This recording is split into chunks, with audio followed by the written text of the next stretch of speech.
Minister, I'd just like to start by saying that I just feel that government don't appreciate the seriousness of the situation and the crisis indeed that we find ourselves in terms of the fuel and heating and energy costs that are facing every family in this state that is grappling with such costs. And I feel that a proposal such as the one that has been proposed is a mere drop in the ocean.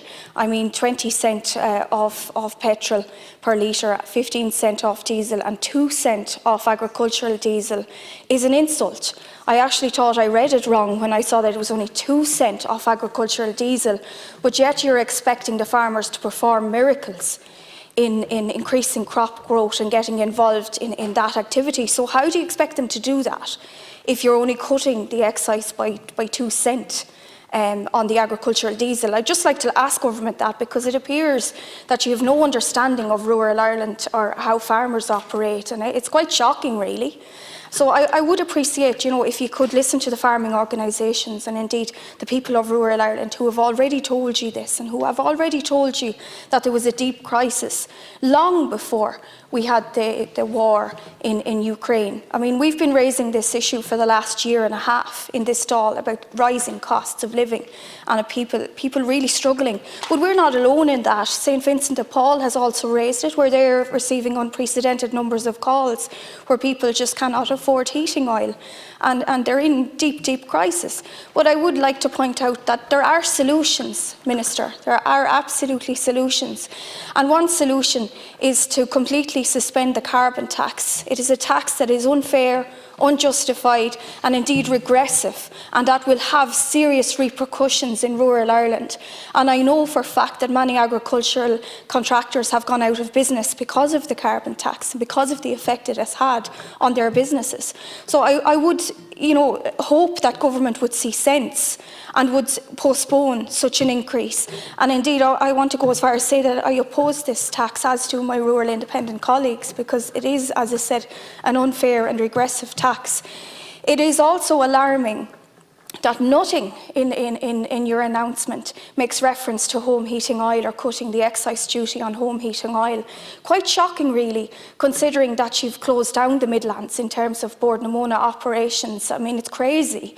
So I would just like to ask you if you'd give more consideration now to allowing people to continue in their traditions of turf cutting, and to allow that, compensate for the fact that we don't have a ready supply of oil, and we won't have.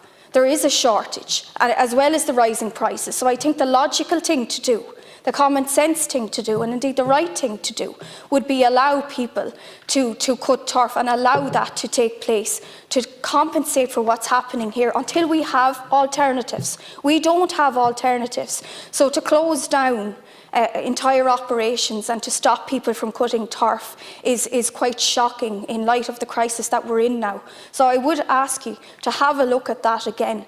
And in addition, I do want to point out that I have been raising the crisis of the hauliers for some time now, long before the war in Ukraine, and I did ask about the rebate and about it being increased from the 7.5 cent that it currently is.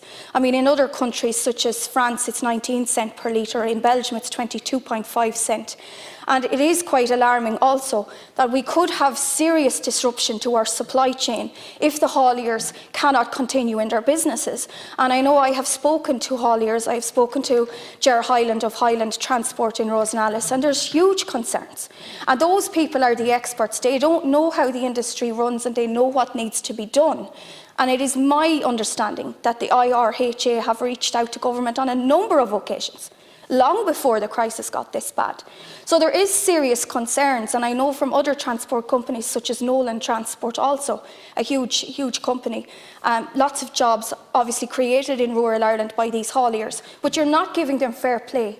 You're not giving the agricultural sector fair play, and you're not giving the ordinary motorist who's trying to get to work in order to bring in money to survive and to meet their weekly bills. You're not giving those fair play either.